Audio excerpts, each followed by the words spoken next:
Sting, number 3, Alex Miller.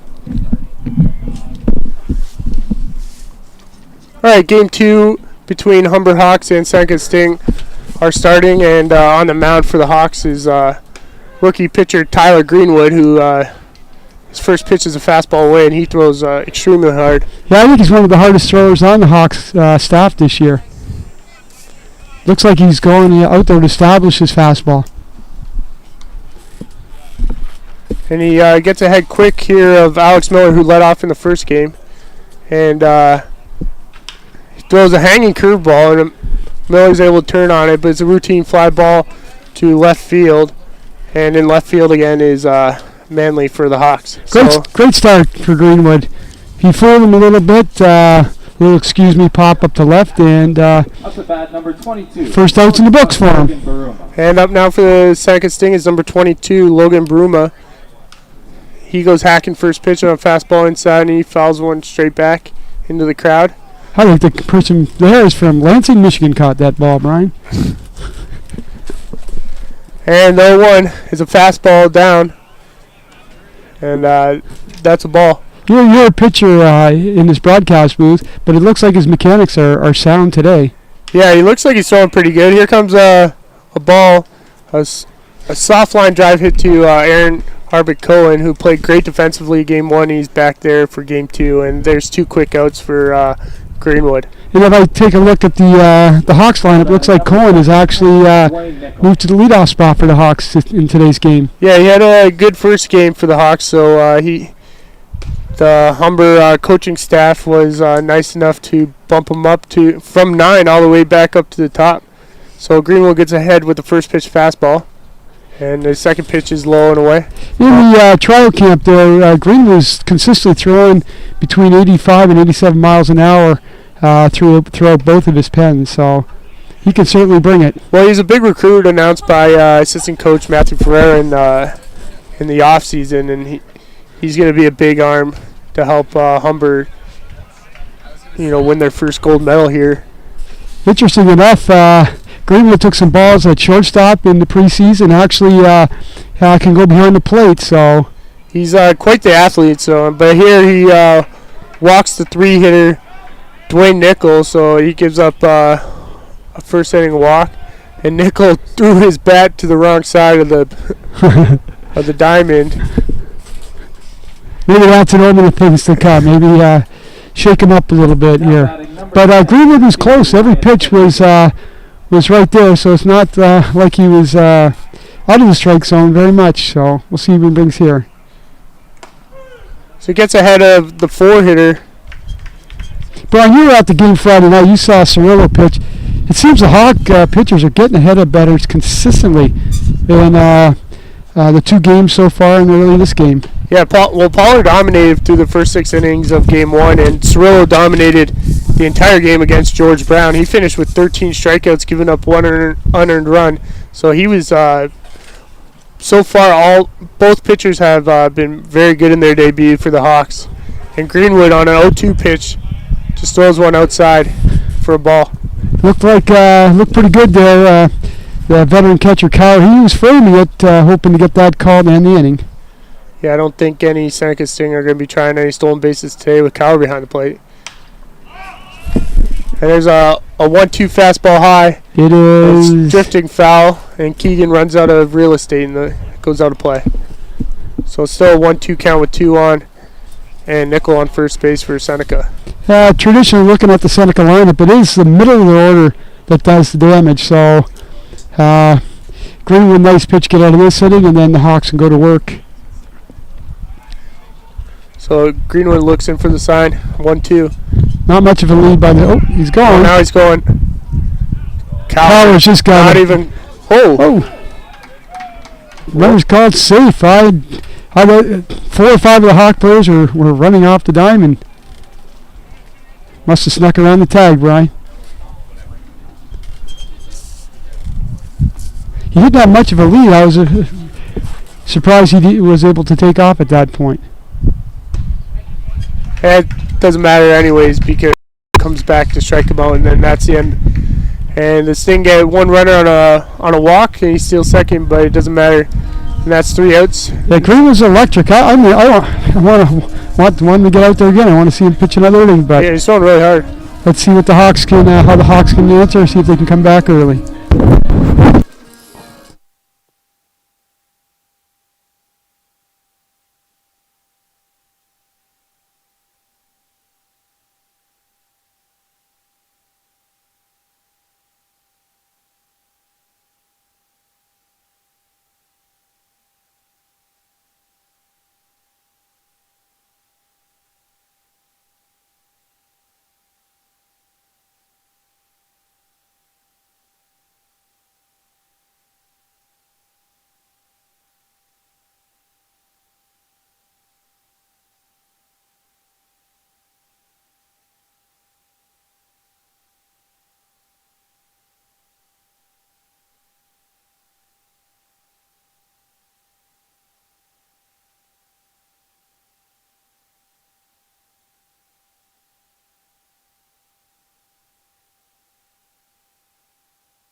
Well, Brian takes a drink. We're back.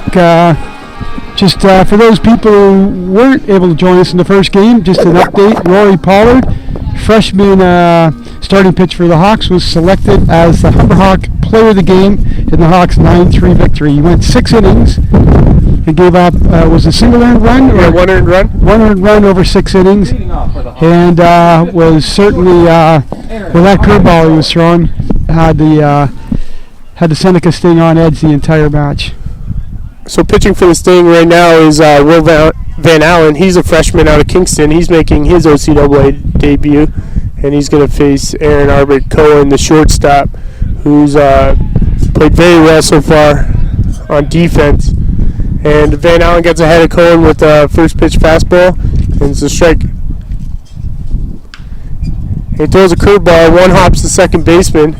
He's got an easy play, but Cohen ran down the line hard and made it a tougher play than it really was. You know, I got to give Cohen credit. He's running everything out, running hard. That certainly gets the coach's attention.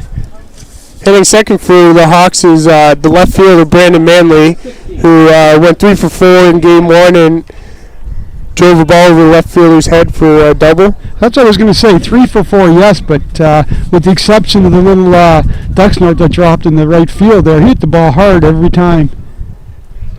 Van Allen's first pitch is a ball, and he comes back with a fastball that just nibbles the corner. Hawks with a very different lineup in Game 2. Kenny Honfeld, the normal 3-hole power hitter, is not in the lineup today, and Cohen went from batting ninth to number 1 in the lineup. And Van Allen's 1-1 pitch is curveball in the dirt. Here comes the 2-1, and it's another strike, low and away. You know what? He's keeping the ball down. Let's see.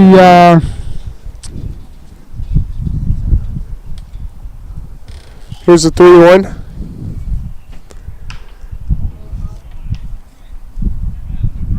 Manley turns on it. It's a foul. You know what? He looks like a professional hitter up there, Brian. Instead of bailing out on that curveball, stayed in there. Couple feet wide, but it's going to give the pitcher second thoughts about throwing that same. He's going to come back with a fastball. There it is. That Manley turns on.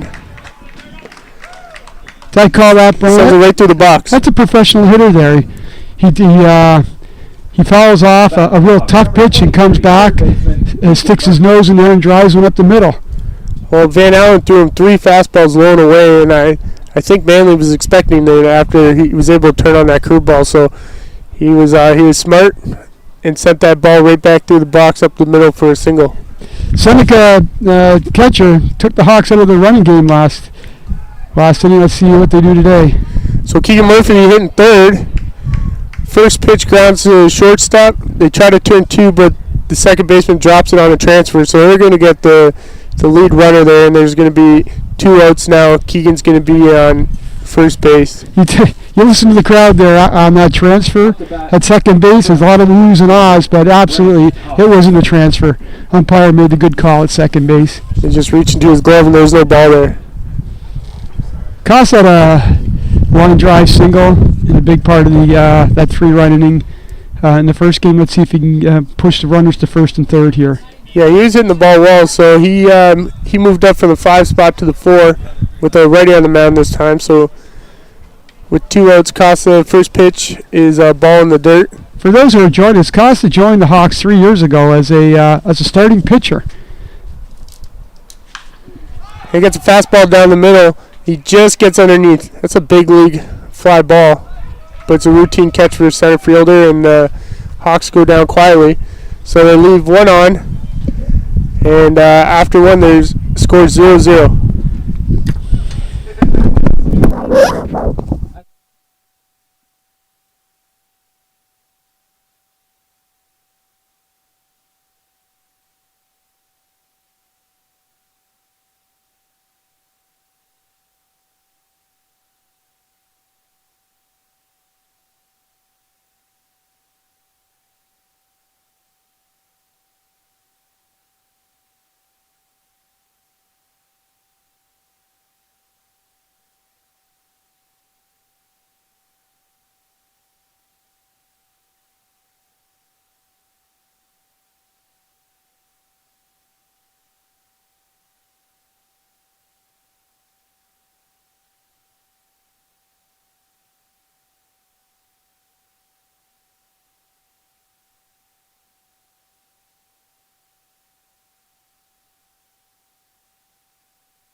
Number 2, third baseman. We're back. Brian, here we go. Throw it over to you. So the second inning starting off. The first pitch is a routine fly ball to shallow right. Costa comes in and makes a pitch. Catch. So 1 pitch, 1 out for Tyler Greenwood, who's making his debut for the Hawks. Great communication between the second baseman and the veteran Costa in right field. Costa, correct play in calling off the second baseman. Second baseman peels off. 1 pitch, 1 out. Now hitting for the Sting is number 20, Daniel Ricardo. He takes the first pitch strike. Just in, Brian, the Humber Hawks women's softball team lost game 2 versus St. Clair, 11-4. Tough start for them this season. They're 0-4, but they'll be back in play this weekend at Durham College in a rematch of last year's gold medal game. So the 1-1 from Greenwood is fastball inside for a ball. This is Greenwood's debut for the Hawks, but it's not his first varsity action. Oh, and on the pitch is another routine fly ball to left field. Manley's camped under, and he makes a catch. Greenwood spent a year pitching down in the States in school down in Manhattan, so it's not his first collegiate experience at all.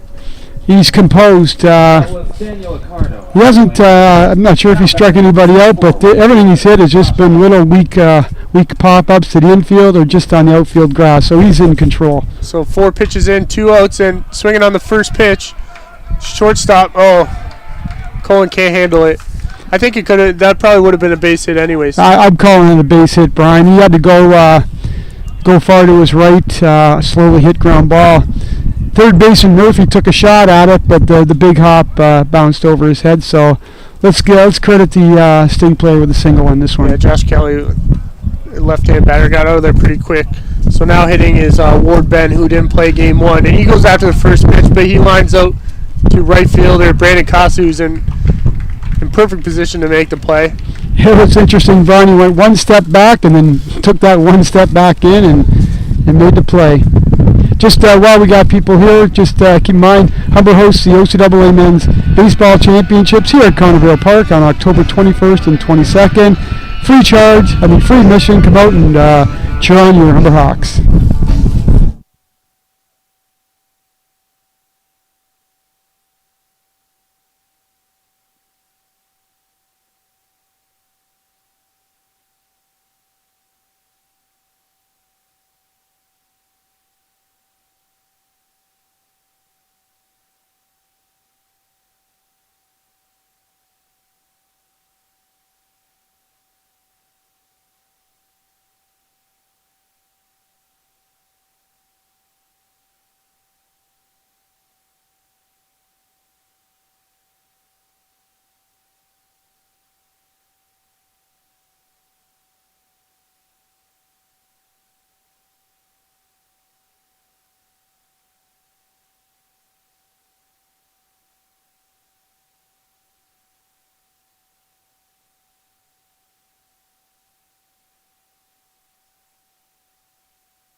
So leading off for the home half of the second inning is Hunter Bisser, who caught game one, and now he's going to be DH in game two. He's hitting fifth, and he takes first pitch ball. A little high on the inside. Good take by Bisser.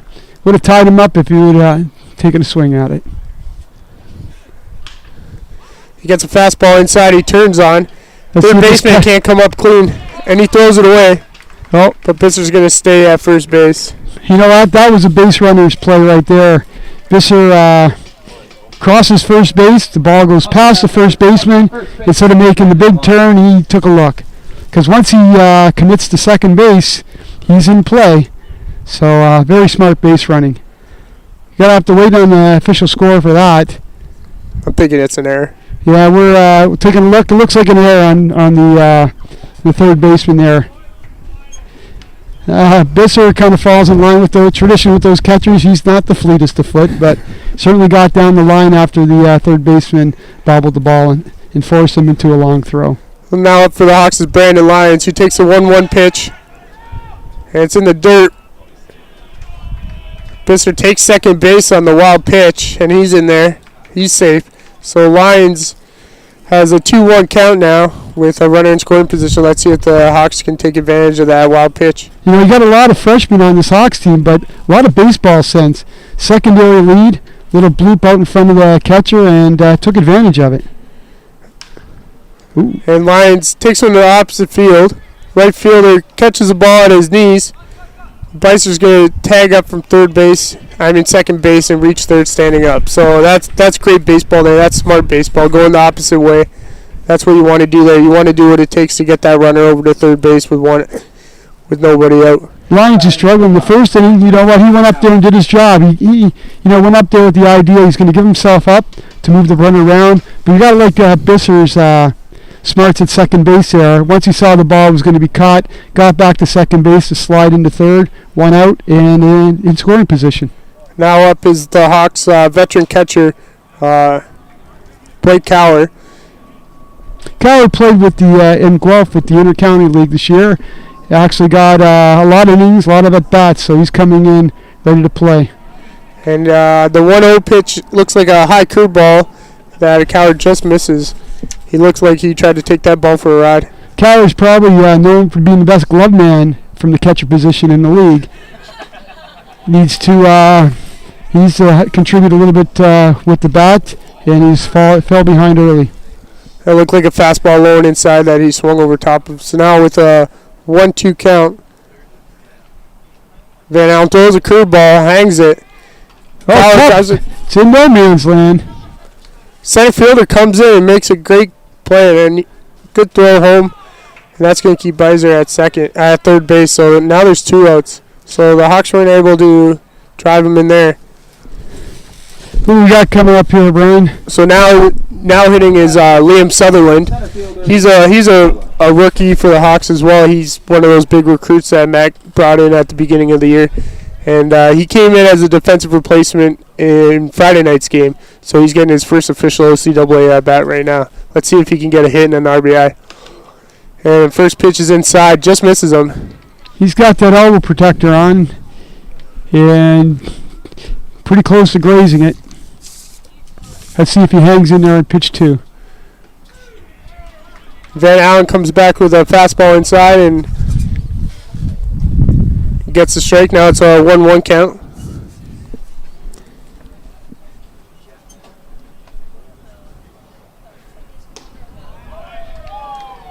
Van Allen's really keeping the balls low in each at bat here. He's not giving anything up, and so it's tough to turn on a ball and elevate. They're just going to be driving these balls in the ground. And there's a curveball. He's going to have to make a play here. Sutherland just taps, but he's down the baseline. And he beat it up. He beat out that.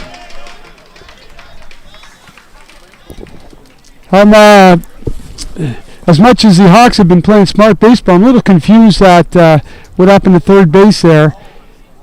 Yeah, Beiser stayed put.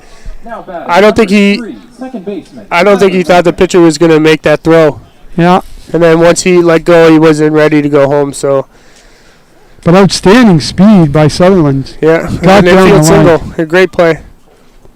He's got some speed. So now hitting for the Hawks is the second baseman, who's also making his Hawks debut, Tyler Milton.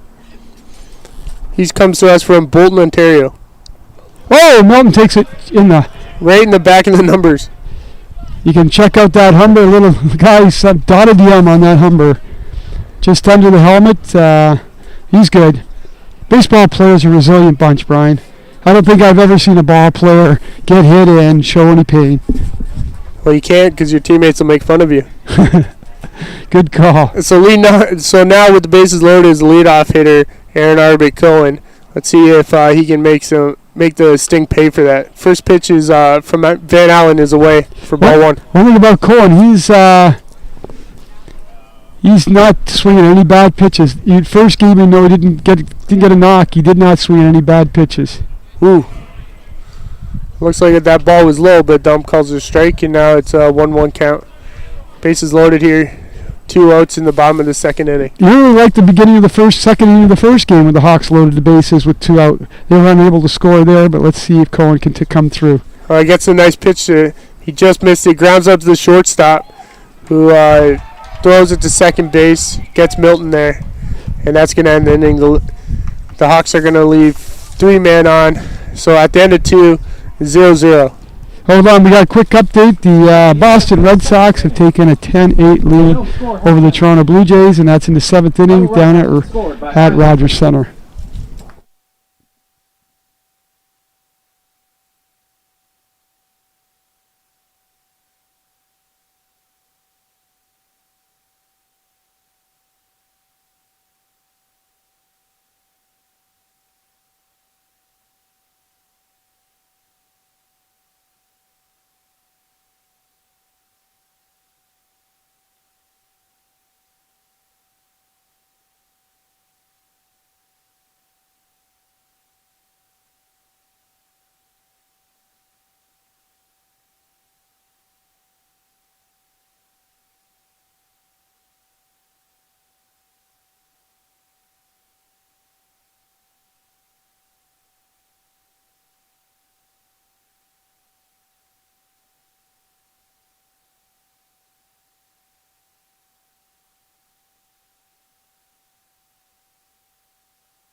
And we're back, folks. We're in the top of the third. Hand it over to Brian.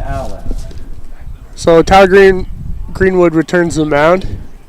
And right now the pitcher for Seneca is up to bat, Will Van Allen, and he takes first pitch low and away. It just keeps getting odder and odder. It's the third game in a row that the Hawks have the opposing pitcher has swung the bat. I think that happened maybe once the entire season last year. So. And the 1-1 pitch is in the dirt. 2-1 count now.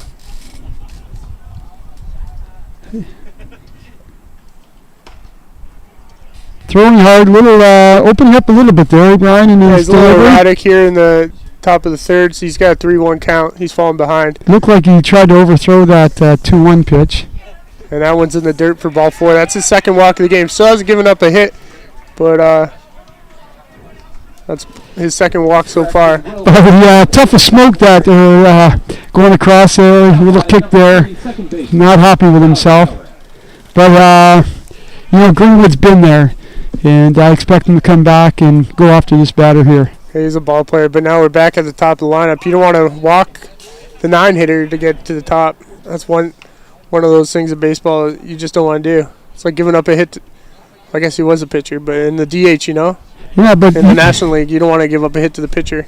But you take a look there, it comes back, the guy squares around the bunt, and where's the pitcher you want? You want to keep the ball high in the strike zone, and he did that. Possible, foul out and the ball's that high. Whoa! Well, I'll leave that. I don't think they can. Well, let me try and explain that one, Brian. That looked like the pitch was going to hit the batter right squarely in the gut. Got his bat on it. Sacrifice bunt. But I guess the Hawks can be happy about that one because that potentially was first and second, nobody out. Yeah, Keegan was in playing the bunt. That ball was right on the line, but he makes a barehanded play and gets the runner at first. So now there's one out with a runner on second. First pitch gets past Cower. I think we got to be a pass ball. Yeah, I think that ball should have been caught. I think he could have caught that ball. Well, Seneca is threatening. Only one out, count third. Here's where Greenwood's got to reach down, and we may have an equipment malfunction here. Oh, his glove must have broken. Maybe that's why that got through. Yeah. Because that's a play Cower normally makes. Yeah, Cower again is one of the best, if not the top defensive catchers in the entire league. So here he is with new leather. So the Sting have a runner on third. Logan Baruma's up. One out. Greenwood drives one up. Oh. Baruma drives one up the middle, but Aaron Arbit Cohen's there to make the play. So the Hawks were playing back there. They were giving up the run. They don't seem worried about giving up one run. This is Seneca's first lead of the season. They were swept and scoreless versus Durham on Friday night, so they jump out into a 1-0 lead. So now with two outs is number 3 hitter, Dwayne Nickel. Did you ever nail that, Brian? Number 9 hitter. Putting the number 9 hitter on comes all the way around to score. It works out like that all the time. So 2 balls now on Nickel. Greenwood's, after an 8-pitch second inning, it's struggling a little bit here in the foul back, coming back to the... And went right over top of us into the forest. And there's a gentleman from Brampton, Ontario, got that ball. The 2-1 pitch is high and tight, and it's going to be 3-1 here. Yeah, he's struggling right now to find the strike zone. He's not missing by much. Wow. Great fastball. Geez, that just exploded past the Seneca batter. He just needs to find his release point. These pitches aren't missing by much, so here's a full count, 2 outs. And that one's fouled straight back. Give the Seneca batter a little credit there. Blew it by him last pitch, and this time he was able to hang in there. Yeah, he just missed that one. It's forcing Greenwood to come back in the strike zone. Comes off speed. Nope. Fastball low and inside, and that's going to walk Nichols. So now hitting is the 4-hitter, Ernesto Federico. center fielder. Again, Federico's been with this thing for a couple of years, and he's their go-to guy. But again, there's been no Seneca hits. Am I correct, Brian? Yeah, I don't think so. Wait, no, we did have one, and the ball that was... inning? Yeah, no, we had the ball that Cohen had to go to his right on, I believe. Oh, yeah, that was a hit. Yeah, you're right. So we did have a single hit so far, but again, nothing hit hard. That was a infield single. Everything else has been just a weak fly ball. Yeah, that was the lefty, Josh Kelly. He got out of the box fast, and Arvid Cohen wouldn't have had to play there either way. So the 0-1 pitch from Greenwood is inside, and now it's a 1-1 count. He's really jamming these righties up hard with those fastballs. Yeah, it almost looks like he's setting them up for some breaking stuff, but he hasn't been able to get his breaking stuff across. The 1-1 runner's going. Kyler with the P. Kyler guns him Gets down. him easy. And so that's going to erase the walk. Do you know what? That play by Kyler, Brian, if you really take a look, it looked like he had the base stolen on Greenwood. I think Greenwood was concentrating on throwing strikes, and Kyler made up for probably split second there to get the runner. So after walking the 9-hitter, Seneca scores a run, and they're up 1-0 leading into the home half of the third inning.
Here we go, bottom of the third inning.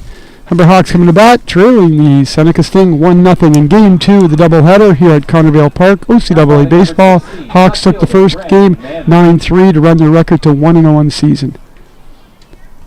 Manley's up, the left fielder for the Hawks. He got a base hit in his first at bat, and for the day he's 4 for 5. Wow, he's had himself quite a start. And the 1-0 pitch is a fastball on the outside for a strike, and it evens up the count 1-1. It's interesting, Brian. His approach to the plate is he's looking for his pitch. Seems to lay off stuff and then wait for something he wants. And he gets a curveball across the plate, but he drives it into the ground to the third baseman, who makes an easy play and throws him out.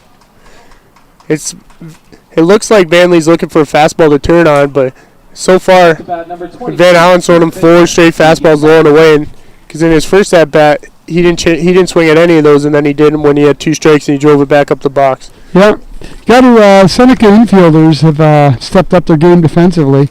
A couple of lapses in the outfielders in the first game, but the infield's been pretty solid.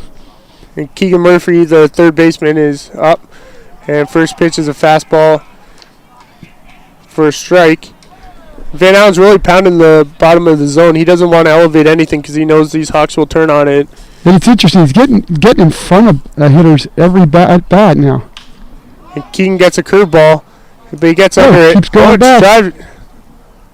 Left fielder makes a good play, a couple steps in front of the track, and Keegan Murphy's retired for the second out. Let's take a look at. I want to see these guys at bat next time because he's going fastball. Once he's got the strike, he's coming back with the break and stuff right away, and the Hawks are biting on it. I think maybe a little more patience at the plate there, or a little more aggressiveness early in the count. Well, his fastball doesn't seem very overwhelming, so he's going to have to keep these Hawks hitters off balance by changing speeds and mixing up his pitches. Because if he falls into a pattern like Jones in the first game, the Hawks are going to be all over him. Yeah, he's been in control of this game, though. He's dictated. So Costa's up now, the 4-hitter, and he's got a 1-0 count. And he gets a fastball away and for ball 2. So this is a good situation for Costa to be in with 2 outs. He's looking for his pitch that he can turn on and drive.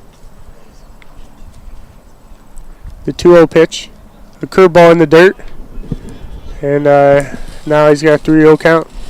Good eye again. The Hawks have heavily left-handed laden lineup. Today facing a lefty in the first game and on Friday, so they got their opportunity to see a righty. Struggling up to this point, though. The 3-0. Costa was taken the entire way. There's a fastball outside. It looks like, from what I've seen so far, it looks like Van Allen's throwing all his fastballs away from hitters. You know what? He's, he's dictating where he's putting the ball where he wants it. Costa gets a fastball on the 3-1 count, and he puts it right past the second baseman for a hit. That's hitting, Brian. That's absolutely, that's just flat-out hitting. 3-1, pick your pitch, drive it up the middle. How interesting. You take a look at Brandon Costa. Obviously, you probably can't get it on film here, but he's wearing a band on his right arm, and I got a look at that earlier, and it's got the word mom on it. So a pink armband with the word mom, so I think he's always got someone in his mind every time he puts on his uniform. Now hitting is the DH, Hunter Bisser, who swings at the first pitch curveball and foul ball. Bisser's interesting. Caught the first game, but bringing it back for DH in the second, so he's in there for his bat. He's hopefully bringing offense to the catching position for the Hawks this year. Costa had a pretty big lead over there, so Van Allen just stepped off to send Costa back to first. And here comes the 1-0. See if he can extend his lead some. I bet Bisser had a good pitch there. 0-1 fastball to turn on, and he just missed it. You know what? If it's gonna go to Corner Hoyle here, you're gonna be looking at a breaking stuff. If not, I wouldn't be surprised if the Seneca pitcher goes. It's either going to be low and away or it's going to go high hard to try and set up the next pitch. So I'm gonna go with low and away here. Oh, he came inside with a curveball. Bisser turns on and drives to deep left field, but it's a routine fly ball for the left fielder. And once again, the Hawks go down they get men on, but they just can't get them to cross the plate. And after 3, the Hawks trail 1-0 to Seneca Sting.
here we go, Hawk fans. Top of the 4th, Seneca Sting with a 1-0 lead.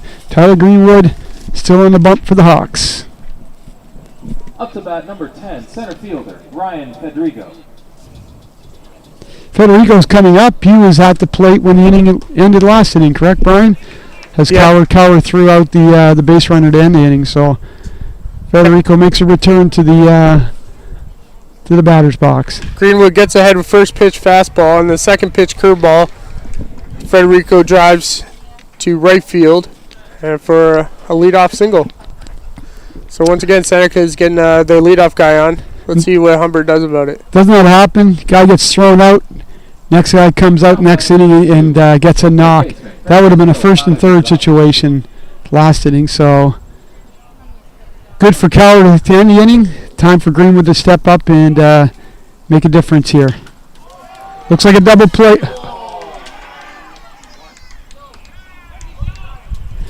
Wow, go ahead, Brian. So it could have been a double play, but Milton bobbled the ball, but he still had the focus to make the play at first base. So Seneca gets a runner to second, but Humber gets it out. Seneca accomplished what they wanted to do. The batter hit the ball on the right side. Could have been two. Settle for one, but the out's the big thing now. So now the first baseman, Daniel Cardo's up with one out and a runner on second. He's a lefty. Greenwood's first pitch is a fastball away that Cardo fouls off. And that's going to be important for Greenwood to get ahead of these batters. Looks like Greenwood's keeping an eye on the Seneca runner at second base. Doesn't want him to extend his lead, forcing the player to hit the ball in the gap to score the run. Greenwood comes back here with a hard fastball inside, and now he's way up 0-2. This is the key right now, Brian. Take a look at Greenwood today. 0-2. He needs to put this guy away. He hasn't been able to do it today so far. He steps off, looks the runner back to second base. This could be a big turning point in the game for Tyler Greenwood here. I want to see a high fastball from Tyler here. And he throws it low and away. See, those ones are easy to lay off. A high fastball, let her high inside on the hands. You can't turn on that, and that's a good pitch on 0-2. And he's got giddy up in his fastball today. He just has not been able to control any other of his pitches. The 0-2 pitch is a fastball away, but Cardo just barely makes contact for a foul, and Cowher couldn't hold on to it. That was a nice pitch. He's throwing hard, but he's got to mix it in some off speed so they're not just sitting on his fastball. And that's what they're doing right now. He hasn't been able to. Comes back with another fastball, so it's going to remain 1-2. I can't remember him throwing a breaking ball over the plate. Everything's been down or wide. So once he finds out, he's going to command the rest of the game. He just has been unable to get where he wants to be early. And there's that high fastball. Cohen making the call. Now there's 2 outs. There's a high fly ball at the shortstop there. But you got to love baseball, Brian. You know what? That's the whole thing. Cohen being the shortstop, he's the main cog in the infield. Calls everybody off, makes the play. He says, my ball, settles everyone down. So you got to like when a shortstop or a center fielder takes control. Now up for Seneca is 24. Josh Kelly, he had the infield single earlier in the inning. He slapped one to the shortstop, just out of reach, but he was pretty quick out of the box. Here comes another chopper. Keegan's got it. Makes the throw to first and to record the out. Outstanding play by Murphy. He caught the ball. He used his eyes there, Brian. That's an infielder should do. Used his eyes, took a look, knew he had time, made a nice clean throw to first base to end the inning. So heading into the home half of the fourth, Humber trails 1-0, and it looks like the coaches are having a little meeting trying to get these bats sparked up. Okay, let's take a break here. We're back with the bottom of the fourth.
Here we go, folks.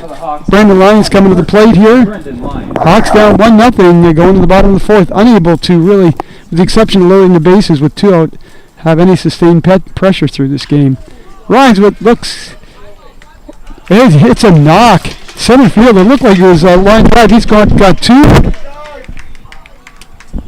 Lyons, an accomplished hitter for the Hawks last year, comes through with his first hit of the day, and he drills it to the gap for a double to lead up the Hawks in the bottom of the fourth. I think coaches had a little talk, Brian. Did you see that? What was coaches talking about when they had a little powwow with the team at the end of the? He was probably just telling everybody to relax and not to press their at-bats and just find the pitch that they want and drive it, and that's what Lyons did. The very first pitch drove right over the center field. But we've been talking about that the entire game. This guy's been trying to get ahead, strike one every time. Best pitch in the pitcher's pocket, strike one, right? And he was able to do that. So Lyons identified that and drilled it. So Cower's up, and he goes hacking after the first pitch too. So maybe that's what Denny Burney said over there to the kids. Yeah, Denny was a pro, right? Played in the States, played in the Red Sox organization, one of the finest organizations of all of baseball. And Lyons, oh, there you go. Cower, that's great baseball. Takes one to the other way. Wow, put a star next to that one, Brian. Blake Cower, not known for his hitting, but actually took one for the team by hitting the ball to the right side. Not only got a base hit, moved the runners first and third. Hawks 90 feet away from tying the game. No outs, first and third. Blake Cower, great job. That's smart baseball. You can't just go up there expecting to hit a ball into the gap every time. You got to manufacture runs, and when there's a guy on second and nobody out, if you don't want to bunt, at least get the ball to the right side so Lyons has a chance to get over to third. So now there's runners on the corner with nobody out. Just going to go back to Gower's at bat. Even the first one, we fouled it off. You could tell he was trying to push the ball to the right side. That's what you need to do. And he stayed with the plan, and that was successful for him. So Hawks freshman Liam Sutherland's up, and he takes the first pitch for a strike, and the second one is a fly ball to deep right center. He's going. He's tagging up. There you go. He makes it standing. So Liam drives in his first Humber Hawk RBI with the sac fly. Lyons comes around to score, and now the Hawks tied it up 1-1 in the bottom of the fourth. That's great baseball. Now, here we go, Brian. Guy in first base, 1 out. Here's where he wanted to deliver a crooked number up there and take a lead. Up to bat number 3, second baseman. Second baseman Tyler Milton. He's getting his second at bat as a Humber Hawk, and let's see what he can do here. Maybe let's see if he's going to be just as aggressive as the other hitters were. That first pitch. It was driven back to the pitcher who looks at 2, but just decides to get the safe out at first base. So from our point of view here, if you throw on the second base, it would have been a first and second. But you know what? Long and short of this, Hawks have a runner in scoring position. Yeah, 2 so outs. Every at bat, Brian, if you can make something positive, even though it was a ground to the pitcher, you move the base runner ahead. So that was a positive at bat, even though he's going to take a knock in his batting average. Arbit Cohen's up now for his third AB of the game, and he takes a curveball away for a strike. He's going to want to drive this run in to make up for grounding out with the bases loaded.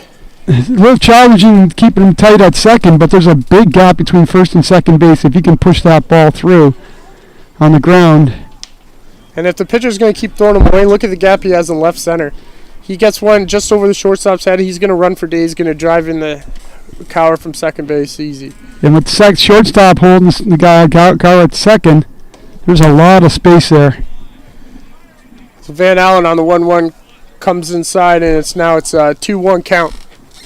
Things are falling in Cohen's favor here. He's crying the parade every time, Brian. And here comes the 2-1. It's a curveball low and away. Ooh, I was waiting for the umpire to bring up the arm there. He was catcher framed it and took another look. But here, 3-1. This is baseball is right here. We'll look for a fastball away here. And there it is. It's ball 4. Good eyes by Cohen. He's going to turn it over to the red-hot Manley, who's 4 for 5 this afternoon. Let's see if Manley is going to follow Brandon Lyon's approach here. Brandon Manley. Pitcher just walked the batter. I think he's going to try and throw a first pitch strike here. So maybe take something off of it. So Van Allen comes inside with a fastball. It's a 1-0 count. Manley's been he's been patient today. He's been seeing a lot of pitches, looking for his pitch to drive. A little high. Here we go. I'm keeping an eye on Gower. Gower's not the fleetest of foot, being a catch at second base, but with first and second, they're giving him he's getting a big secondary lead here. Another one. And a 2-0 pitch is a fastball outside for a strike. Okay, I'm looking at Manley here. 2-1, 3-1. I think a 2-1. He's looking to drive the ball right now. He gets a fastball away. He just misses and it hangs up for the right fielder. So the Hawks are unable to score another run, but they're able to top the game. So now after 4 innings, it's 1-1. Brand new ball game heading to the 5th.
Now batting number 6, left fielder, Ward Ben. There we go, folks. Brian's got his headset on, ready to call the top of the 5th between the Seneca Sting and the Humber Hawks.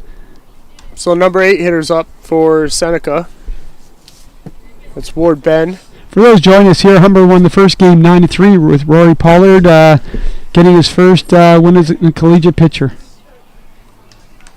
He was also the player of the game, picked by my cohort here, Ryan Lepp. So Greenwood's got a 1-1 count. What he's going to want to do is get this first batter out. Last 2 innings, he's let the leadoff guy get on. Looked like he kind of tripped there throwing that ball, but he's still able to throw one right by the 8 hitter, and now he's got a 1-2 count. You know, it's early in the season, so even though he struggled getting his break and stuff over, I'm sure he's going to keep working. There it is. Fastball outside, catches him looking. That's what you want to do. After your team puts up a run, you want to get back in there as quick as possible. So we got 1 out with the pitcher coming up. Interesting, Brian. After a strikeout, just watching the players throw the ball around the infield, a little hop in their step there. I think they're happy for the out, but I think they're happy for their teammate that went and dominated that last batter. So first pitch to the 9 hitter, Van Allen. He's aggressive, and he swings at the first pitch and fouls it off. Working quickly. Yeah, Greenwood's not messing around this inning, and he's quickly up 0-2. What do you think, Brian? Going to get 2 in a row? You're going to get second K here? Ooh, just missed with a high fastball. I'm surprised he's able to let that one go. Yeah, that was a little giddy up on it, too. That was a great pitch. And there wow. Back-to-back Ks, all fastballs. That was all business here. Like he's saying, you guys picked me up last inning. He says, you know what, I'm going to take you home. So I wouldn't be surprised the Hawks come up swinging next inning. after this kind of performance this inning by Greenwood. And Greenwood's just dealing right now. Another fastball for a strike on the leadoff hitter, Alex Miller. Brian, does he look like he's getting stronger? Well, it just looks like he's throwing just as hard as he was, but he's working quicker. And look how fast he's up again, 0-2. Maybe that's something that, pitching. Maybe it's pace too, right? Yeah. His pace is fast. And he's just pummeling the fastballs. I think maybe someone had a talk with him and said, listen, they can't touch your fastball. Just keep throwing it. You got some experienced pitching coaches with Andrew Hyde and Gibby in there. You're talking guys who played NCAA ball. And Gibbs, who was, throw the ball when he played between, 92, 93 miles an hour. So he certainly knows everything about mechanics. Yeah, same with Hyde. He threw a no-hitter against the Seneca team a few years back. That's right, the first one in Humber history. Yeah, so Greenwood strikes out the side, and then we're going into the home half of the fifth. It's tied 1-1.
Just going to get into the bottom of the fifth here. Just going to make a note. Running out to coach the first base box for the Hawks is assistant coach Matt Ferreira.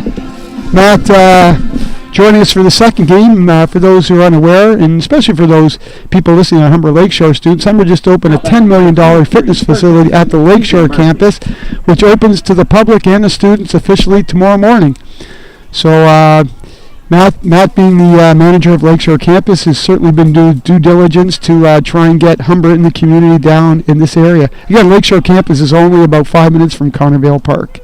Brian, hand it over to you at the start of the inning here. So Keegan Murphy's going to lead it off for the Hawks, the third baseman, and Van Allen gets ahead, of course, with first pitch curveball. He's really been getting ahead of the Hawks hitters. Let's see, Murphy's had a real good start to the season. Let's see if he can make the adjustment. He's looking for his first hit today of the second game. Oh, another curveball away. Van Allen's doing a great job of keeping these Hawks. He's not throwing hard, but he's throwing strikes, and he's keeping them off balance. He's doing a very good job of keeping them off balance. And he comes back with a third straight curveball, but this one's high. Isn't that the whole thing about pitching, Brian? You don't have to throw 95, but you just have to go in and out, up and down, and keep them off balance. Going up. The 1-2 is a fourth straight curveball. He throws it high and tight. Keegan, he spins out of the way for ball 2, so now he's got a 2-2 count. You think he's going to throw 5 straight? You know what? He's got 2 strikes on him. He's going to try and get him. Oh! Hawks catch a break. A little bloop to the shortstop. Brian, you saw that. He left his feet. Why would he leave his feet on? He misread it off the bat.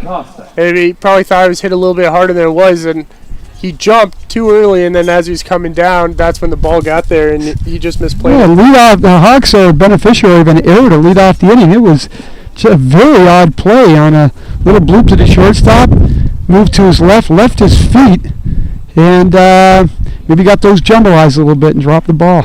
Let's see if the Hawks can take advantage of that error. First pitch to Costa is a swinging strike. First game, Murphy, if remind me, 1 for 2 in stolen bases, so he was thrown out. the Seneca catcher has shown a pretty strong throwing arm. I think he might be able to get a good jump here on this pitcher. And Costa scores right. Great bunt by Costa. And the ball holds on. And third baseman didn't have a play, so he was going to let it roll foul, but it just stuck to the grass and held on. So Costa's on with a bunt single, and now the Hawks are pressing. They got nobody out. Runners on first and second. Their DH is up, Hunter Bisser. You know, it's interesting. You got the 5-hitter up. I was concentrating on the base runner to see if he's going to steal.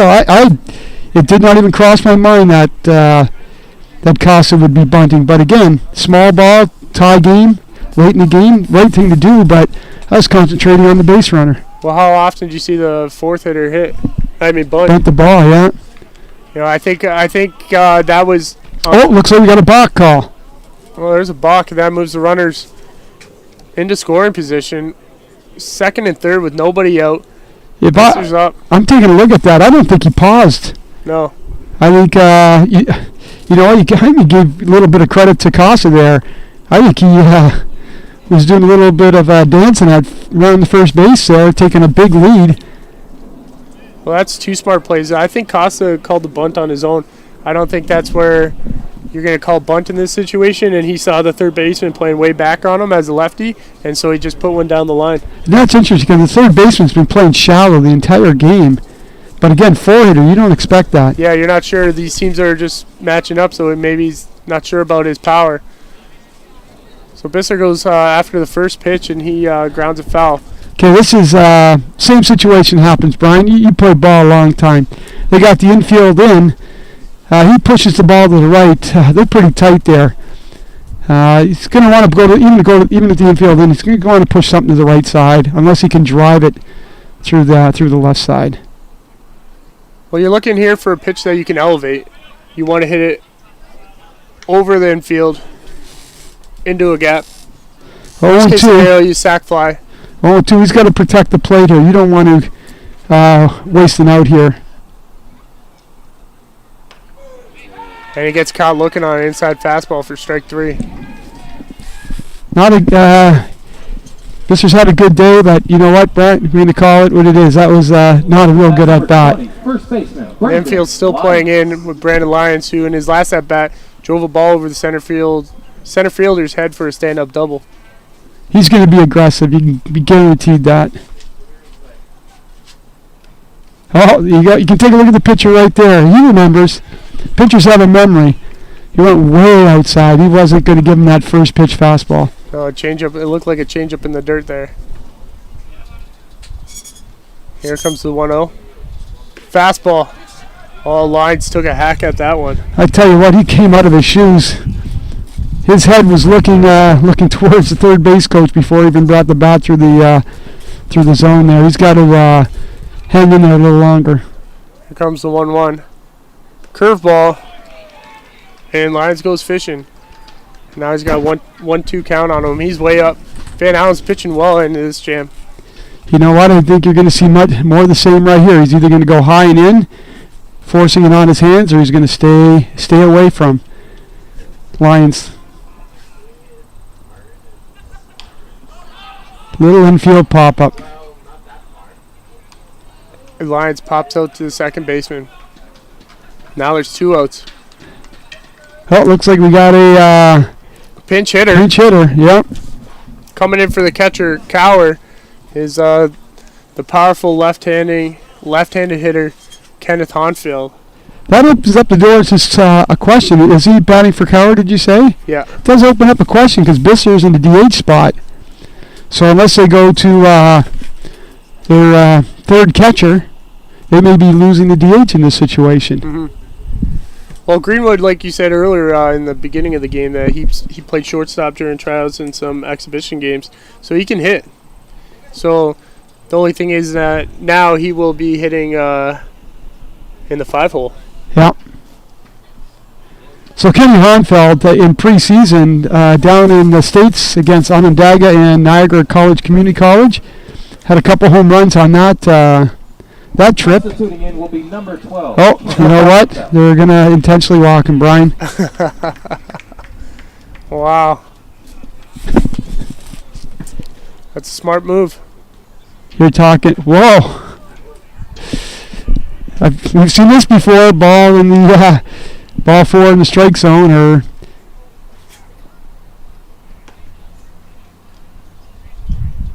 it's what you do. You got the Hawks, the biggest offensive threat, and the base open, right? Yeah, why not, right?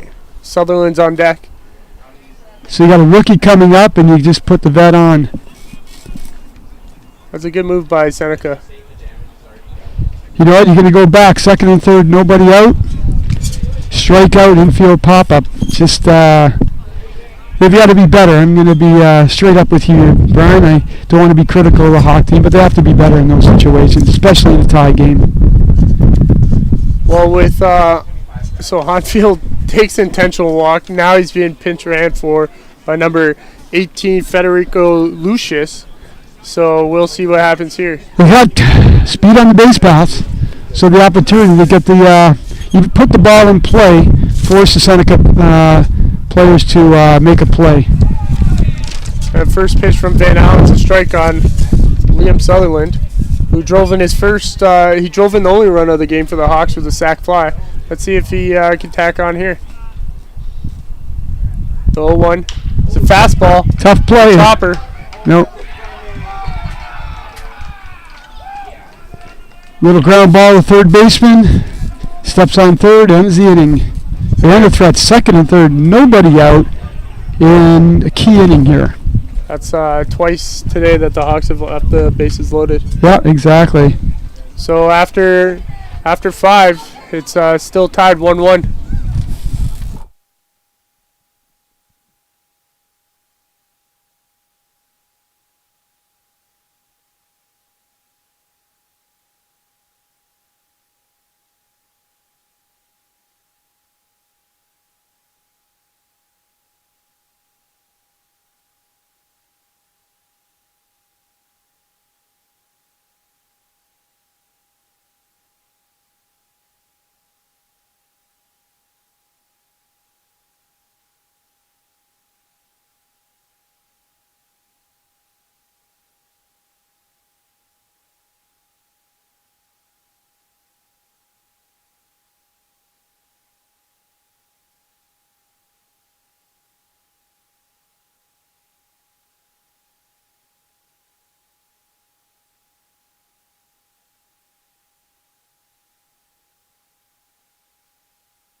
We got a barn burner here, folks.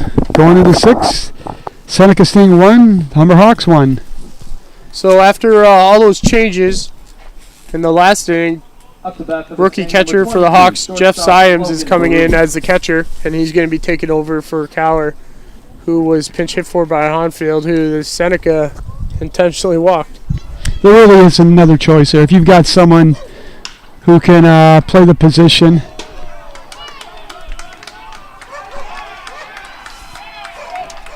Taking a look here, we have a questionable call. Line drive to shortstop. Shortstop Cohen says he caught the ball in the air, showed it to the umpires.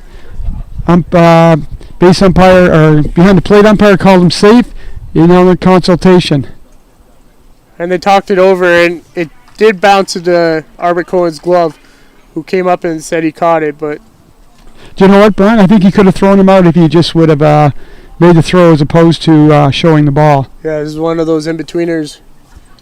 But there it is again, leadoff batter on. Yeah. If you do throw that ball and you don't get him out, you can't argue that you caught it right after. So you kind of have to make your decision real quick. Oh, and now head coach Danny Burney's coming out to talk to Tyler Greenwood. As we got a pause in the action here, we've got Hawks need to make a play here, Brian. You know, obviously, you would assume that the Sting are going to be bunting the ball to try and advance the runner, get him in scoring position. So I think that's what Denny's talking about over there, because he has the whole infield in, and they're going to be talking about who's got what. Everybody has to know their defensive assignments. Worst case scenario for the Hawks, you need to get a single out here. So unless if you're going to go to second base, you better be 100% sure that you're going to make the out there. If you're going to go to first base, got to keep the ball in a position for the first baseman. Make the play, come off the bag, and keep that runner at second base. So Seneca has their 3-stick up. Dwayne Nichols. He's been hitting the ball well this afternoon, so... Are you going to take the bat out of his hand? I don't think they're going to bunt here, no. I don't think so either, but good lead. Greenwood hasn't spent a lot of time holding runners on. They've been running at will, but Cower's been... well, yeah, absolutely. Just as you say that, he throws over. Yeah, throws over, but we no longer have Cower behind the plate. No, we have the freshman in. So let's see his arm. Yeah. First pitch, fastball. Looked like a bunt for a hit. The Lions looks like they're going to score a run here first on a bunt. Lions fields that bunt. He throws it over Milton's head, who's covering first, and it goes down the right field line. And on that bunt, comes around from first all the way around to score. Baruma comes around to score, and now the Seneca thing take the lead again, and now it's 2-1. We have a pitching change coming up. But unfortunately, Brian, I called that one. You know what? You get that bunt, you want to get an out. Single out. And really, if you put that play, it should have been runner on second base, 1 out. And now Hawks are in a pickle. Down 2-1. Still nobody out. Runner on first base. And yet another unearned run. And coming in to pitch for the Hawks is Stephen Huff from Brampton. Number 13. Do number 13. Who's number 13? Stephen Huff.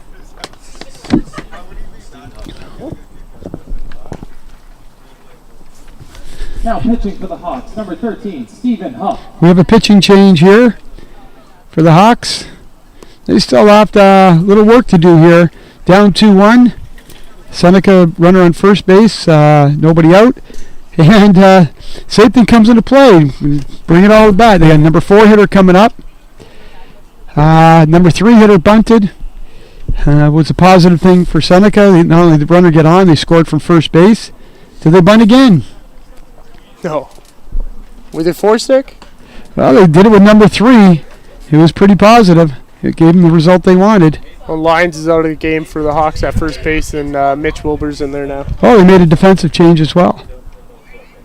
So he's gonna see his first action of the season over there at first base. And Wilbur's a veteran. This is his 3rd year with the Hawks. You know what, Brian? Bringing Wilbur into the game, he's certainly been swinging the bat well in the preseason. The tryouts, he showed some power that he did not have last year, so maybe that bat in the lineup's going to come back to be a positive in the next inning after that. Yeah, he's got a little bit of pop in his summer league. He had a 2 home run game, so that could be big for Humber as well. And again, it's with the exception of Lions. Rocket Double, his second at bat here, he struggled on the day. Yeah, the Hawks aren't really driving pitches either. Van Allen's keeping them low, and they're just rolling over top of them. So the first pitch from Huff is a strike. That's a good way to come into the game. And Federico's up here, the 4 hitter. I think they're going to bunt. They got Murphy in at third, though. Weakly hit ground ball. Second base for 1. And that's all the Hawks are able to get there. But still, they got the out. No runner advances. Runner on first base, 1 out now. For Francisco Mata. Number 2, third baseman. I think the coaching staff's going to be taking a look on the bench. Get through this inning. They're going to have 6 outs to go, and there's going to be a run down. They certainly haven't put many charges into the at-bats in this game. There's another pitch for Huff.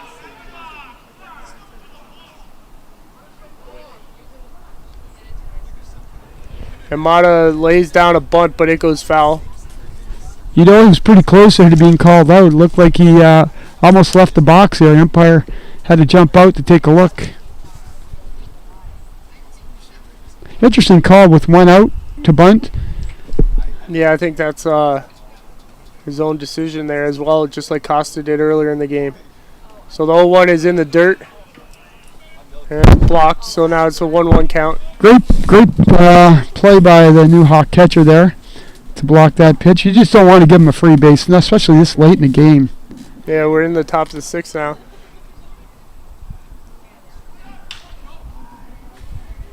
Oh, hit the base runner. yeah, Mata Gonzalez hits the ball towards second base, and he hits Federico. So he's going to reach first, but Federico's out. You know what? That's if you're going to get an out, it's a positive for Seneca because they've got Federico, who's obviously not a base stealer. He's down, but Seneca puts themselves in a position with looking maybe to steal a base here. Yeah, and here comes Daniel Arcado, the first baseman. Not sure what's happening here. The Seneca third base coach came over to talk to the first base coach. It looks like Mata is stretching out his right hamstring. Seneca's got I don't think they have a full bench, but I don't think they have a full 25-man roster there. So looking at when they arrived, it looked like they were probably about 22 players. So with already a player gone injured and going through 3 pitchers in the first game, I'm not sure how big a bench they have. If my memory serves me correct, Arcado up for the Seneca Sting. He had been at Humber for the last couple of years playing on the junior varsity team for the Hawks. So he's moved over to Seneca right into their lineup. First pitch from Huff is a fastball away for ball 1. Huff's got a couple ground balls already, so he's done the job since he's come in. Yeah, he's looking to strand this base runner. Big lead by the Seneca base runner. Here he goes. Arcado fouls one with Mata Gonzalez stealing there. Looked like it could have been a hit and run, and he fouls one off. So Mata Gonzalez has to return to first base. The Cup better keep an eye on the base runner at first base there. That lead was big, and this is even bigger. He's got to be about 10, 12 feet. Huff bounces one, so Mata Gonzalez is going to get into second base, standing up on the wild pitch. So now with 2 outs and a 2-1 count, Huff's going to try to get out of this jam. Everything's been down in the strike zone for Huff. He's bounced a couple, but just want to keep the ball down, get a ground ball to finish the inning. Huff fakes the spin move to second base just to let Mata Gonzalez know he's watching him. You just want to take that secondary lead away from him because you don't want him to score on a soft fly ball in the outfield. The 2-1 is low and inside for ball 3. 3-1. You don't have to feed him anything here because Josh Kelly's on deck, the 7th stick, but you have an open base, so you don't need to groove anything. Let's see an easy throw. Good play by Huff. Comes in, 3 ground balls. Yeah, that's good. Gets out of the inning. So, but Humber's down 2-1 going to the bottom of 6. They haven't experienced this with any Seneca Sting since the inception of Seneca's program. Yeah, 10-0 against them all time. 12-0, sorry. Okay, going to the bottom of the 6. 2-1 Seneca.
Here you go, folks. Hawks looking for a rally. They're really unable to mount any kind of attack today. Well, Brian, they had the bases loaded twice, but no result, no positive result from that. Yeah, they failed to come up with some big hits today, and now they're trailing 2-1 in the bottom of the 6th, so they only have 6 outs remaining before this game is over, and they need to get something rolling here. Who do we got coming to the plate right now? Right here, this is Matt Stoddard. He's going to be pinch hitting here for Tyler Milton, the second baseman. And the Hawks putting their starters back in from game 1. Yeah, you could see that, and I would assume that Stoddard would move to third base and Keegan Murphy would take a spot at second base. So let's see if Stoddard can get on base here. The first pitch to Stoddard is a ball.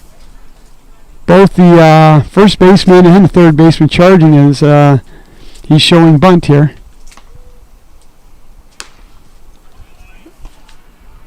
The 1-0 is a ball away, so he's got a 2-0 count. Van Allen's pitched a great game so far. He's got out of some big jams. He's kept the Hawks off balance. But I don't think Stoddard's going to bunt here. I think he's just trying to mess with the infield, get them moving around and uncomfortable, and he's going to slap a ball somewhere. Yeah, I don't think there's a whole lot of room for him to put a ball in play if he does bunt the way they're charging. Yeah. He's changed his he's lowered his hands on the bat there, Brian. I don't know if you got to look at that, but the first 3 times he was showing bunt. Oh, infielders are back, 3-1. Yeah, 3-1. He's not going to bunt here. And he gets a high pitch. There you go. Ball 4, and that's what you want. As a pinch hitter, you do what it takes to get on base, and Stoddard did a great job there. You know what? I think showing bunt, you might not admit it, but I think he may have shook the pitcher up a little bit there. It keeps everybody off balance, just like Van Allen's been doing to the hitters. Okay, now what's the situation here? Back to the top. Are we going to put a little small ball here with Cohen? Yeah. And he squares around to Bundy. And that's a good one. Van Allen makes a great play to get Arbit Cohen at first base, but that was a fantastic bunt, and he did his job, and he did what he needed to do. We got speed at second base. Stoddard, he scored the only run in the Hawks opener, a suspended game on Friday night against George Brown. That game ended up 1-1 after 7, and they're going to have to complete the game as the park permit did not allow them to continue on after 11 o'clock. So now hitting for the Hawks is left fielder Brandon Manley, who's been red hot, 4 for 6 so far this afternoon. And he turns on a curveball. What's he doing? It looked like Stoddard was going to go to... Stoddard looked like... Oh. Wow. Okay. Absolutely incredible, poor base running effort on behalf of the Hawks. Let's count that back. Runner on second base, ground ball to the shortstop. Runner's going to third. Shortstop drops the ball. The guy would go safely into third without any problem. Stops for some reason. Gets tagged out. The runner hit the ball. Circles first base. Gets caught between first and second. Double play. Inning over. Seneca up 2-1. Hawks with the guy in scoring position. That's so frustrating. You should know, as a runner on second base and nobody on first, anything hit to the right of you, you're staying put. That is, you know what, Brian? That might come back to haunt them by the game's over. We got a pitcher in the 6th inning, runner in scoring position, top of the order, going to the middle of the order, and probably the most bizarre. So you had to go with the triple play, double play with 6, 6, 5, 4, 3. I could have been shortstop. Yeah, because they went back and forth a couple times. So it went 6, 5, 4, 5. Who tagged him, and then he threw to first base to get the out. That was bizarre, and. Hawks three outs away. Well, Stoddard did a great job of getting on base with the leadoff walk, and then they bunted him over, which was good baseball. Great baseball. But then he should know, once he's on second base and there's no force, anything hit to his right, a ground ball on the ground, he's staying put. He waits till they make a throw, and then he decides if he wants to go to third. Well, the crazy thing is here, he would have made it to third if he didn't stop. Yeah, that too, yeah, because the shortstop bobbled it, but then for some reason he just stopped in the middle. I was going to third. If you're going to go, you got to go 100%. Yeah, we're talking through this inning with the Seneca coming up, but you commit. You either go all in, and he goes to third. It would have been first and third potentially with 1 out and 90 feet away. So we're at the top of the 7th. So Huff returns the mound, who came in relief for Greenwood, who went, 5 1/3 innings. He came in after there by Lions, And Huff's gotten 4 straight ground balls to keep the Hawks within striking distance. So they're going to need to go 3 up, 3 down. Their middle of their lineup's coming up in the bottom of the 7th, which is good. But they're going to need some big timely hits in this last inning. If they'll be going, 3, 4, 5. Right. But again, looking at the bench is going to be thin because Brandon Lyons, who's a potential home run threat, is out of the game. You're looking at Kenny Honfeld, is a legitimate home run threat, is out of the game. So they're going to have to hit some line drives, and it's going to come down. Key is to getting the leadoff guy on base. We thought it was going to be a real bonus inning last, but Seneca sure snuffed that out. Poor decisions by the Humber base runners, and actually solid defensive play by the Sting. So right now in the top of the 7th, we have 1 out and a 1-1 count. And the 2-hitter, Logan Bruma's up. He just fouled one off the top of his helmet. You don't see that too often. You know, you got to appreciate umpires and catchers and pitchers in this situation. If a catcher gets hurt, the umpire goes for a walk. If the umpire gets hurt, the catcher goes for a walk. It's all about respect and making sure that even though the opposition, make sure they're ready to go. Yeah, it's one of those bizarre baseball plays you don't see very often. There's a lot of spin on that ball, came back right on the helmet. Struck him out. And then Huff comes back with a fastball low, gets a strikeout, so now there's 2 away here. And that was Ward Ben at the plate. Will Van Allen's Now, hitting, Will the pitcher, Van Allen. who's throwing a hell of a game so far. Yeah, and there's nobody in the bullpen, so he's going to go out to look to finish. At first pitch, he's hacking. He turns on a ball foul. So Huff once again gets ahead of the hitter, and now it's 2-1. 0-1 count. Scores 2-1. The 0-1 pitch from Huff. Wow, it was his hardest pitch of the day. He just threw that right by him. You know what, I don't want to go too far ahead, but going to that bottom of the 7th, 3, 4, 5 up for the Hawks. You don't want to talk about it very early, but that's a huge moment early in the season. Down 2-1 to a team that has been the last place team every year it's been in existence. So Huff gets Van Allen striking out, looking, and that ends the inning. So heading into the bottom half of the 7th, the last chance for the Hawks to get this W, and they're trailing 2-1, and Van Allen's going to stay on the mound.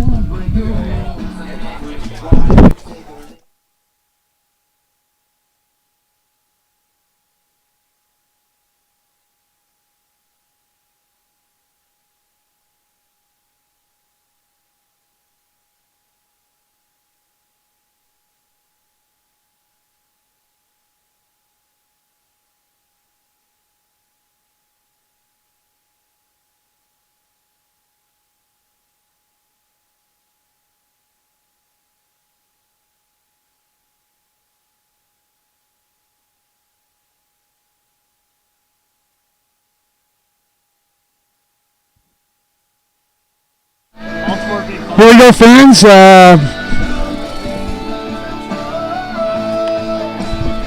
Bottom of the 7th. Seneca Van Allen throwing a gem here. Hawks down 2-1. Seneca Sting have never beaten the Humber Hawks in OCAA men's baseball. Up a run, bottom of the 7th. Hawks with 3, 4, and 5 up. Just a couple interesting stats that they just threw our way. Seneca has got 2 runs, last one unearned, on 3 hits the entire game. Humber's had 6 hits, but they've left 10 men on base. Bases loaded twice, including another inning where they had 2nd and 3rd with nobody out, unable to score. Those are the worst kind of games when you're just missing those timely hits to help you drive in those runs. The Hawks were getting some big hits in that first game, so let's see if they can put something together here in the 7th. They got some of their better hitters up right now, so number 23, I want to count them out. We're looking for a base runner here, folks. So Keegan Murphy hitting 3 for the Hawks. He's hitless so far in the second game. He put up 2 2 hits in the first game and 2 hits in the second game of the season, but right now it's the biggest at bat for him of the season at this point. And the first pitch from Van Allen is low in the dirt. Ball 1. What do you say, Brian? Here, I think you're gonna wait on a strike at least. See a strike, make him earn it. Oh yeah. He's been keeping the ball low, so why chase? You know what? I'm up at bat. I'm going full red here. 2-0. He's been low, not near the strikes on the first 2 pitches. That was a good pitch to hit, but Keegan was clearly taking the whole way. So now Van Allen's brought the count back to 2-1. I'm a little confused here with the 1-1 game. The left fielder is playing pretty shallow, and the right fielder is playing really shallow. That ball Nice hit for right back Keegan. up the middle. That's how you hit a ball. You know, his head was right down on it. He drove the ball up the middle. Now, Hawks are in an interesting position. You got the number 4 hitter who bunted last time for a single. But you got a catcher for the Sting who's thrown out 2 out of 3 runners, 3 out of 4 runners today. Yeah, he caught Keegan. Keegan was 1 for 2 off him in the first game, so let's see what the Hawks want to do here. Do they want to give up an out, or do they want Costa to swing? And he's bunting, and he gets it. It's another good bunt. Oh, he threw the ball away. Throws the ball in the dirt to the first baseman. Unable to come up with it. First and second Hawks. Costa gets out. Great bunt right in front of the box. I think we got to give that one. Bare hands it. Are we talking error here? I think we have to call it. Yeah. Absolute error on that play. But we got Thompson coming up. They're going to the bench. Andrew Thompson, a proven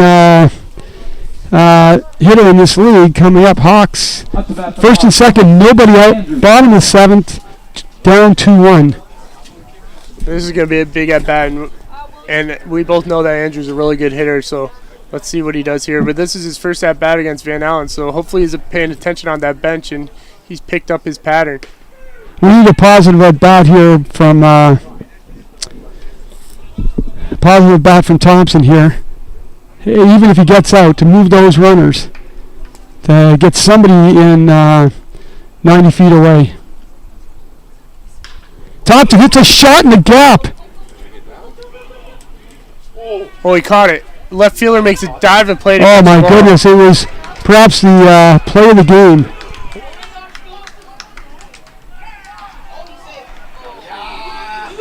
Seneca appeals to second base on the play. Umpire calls him safe. Well, now they're arguing and saying that.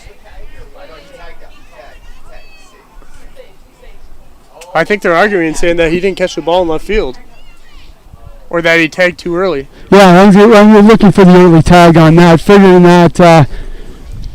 Well, no, because you can't appeal it then. You have to wait, and then the pitcher steps off and throws over to second. That's how you appeal an early tag. Yep.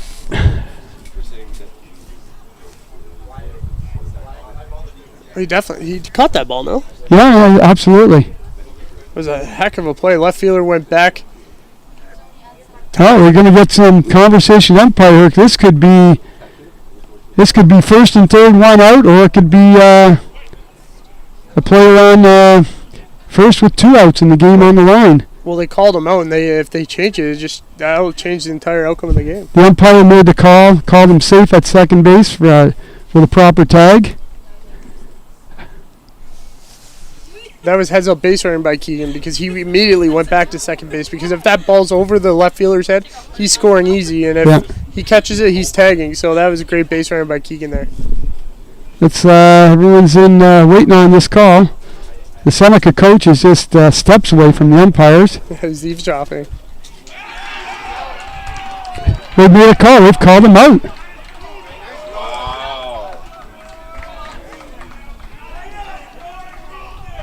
So the home plate umpire overrules the base umpire who is in play.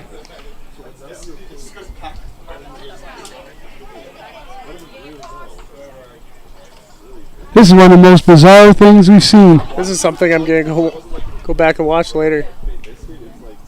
So what they're saying is Keegan tagged up too early, but that's not the home plate umpire's call. The base umpire made the call. They appealed the call. The base umpire called him safe again, and the home plate umpire called him out. Oh, and Denny Burney just got tossed. Not a surprise there at all. So now Humber had first and third with one out after an incredible catch by the left fielder. Now at first base, 2 outs.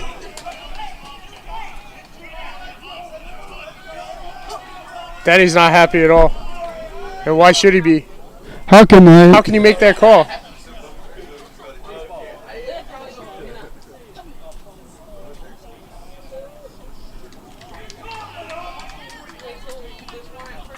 Hawks now 2 outs, only runner on first base, and that's all.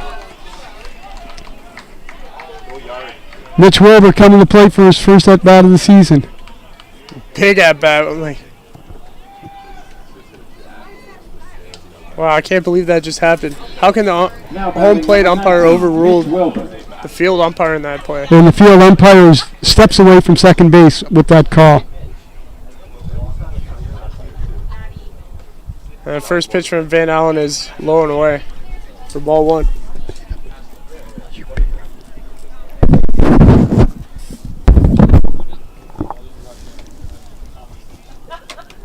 And the 1-0 pitch. Low and inside. Wilbur showing a lot of patience up here. He's one of the players who could drive the ball over the fence. How cool would that be? But the outfielders are playing back, so he'd really have to hit a gap. Oof. That 2-0 pitch didn't look like a strike, but he called it one. Low and away. The Hawks bench is not happy over there. Denny's storming off over in the corner. He's fuming. And Denny will be suspended for the next game. Oh, Mitch turns and just misses that fastball. Fouls it straight back. That was a good pitch for him to hit. So now we got a runner on first. 2 balls, 2 strikes, 2 outs. And the game on the line here. Still trying to figure out that back play. I don't know how the umpire from behind the plate can make that call. Van Allen throws a great curveball low and away to Wilbur, who manages to just get a piece of it, drive it foul. So he's going to stay alive with 2 balls and 2 strikes. Promising inning, first and second, nobody out. Line drive looked like it's going to go to the fence and potentially end the game for the Hawks. Diving catch. Oh, Wilbur drives that ball to right field. The game is over. Camped under, and Seneca wins. They beat Humber 2-1 for the first time. Seneca's now 1-12 all time against Humber. 1-13 actually, because they lost the first game. Van Allen goes complete game 1 run, and the Hawks split the doubleheader with Seneca.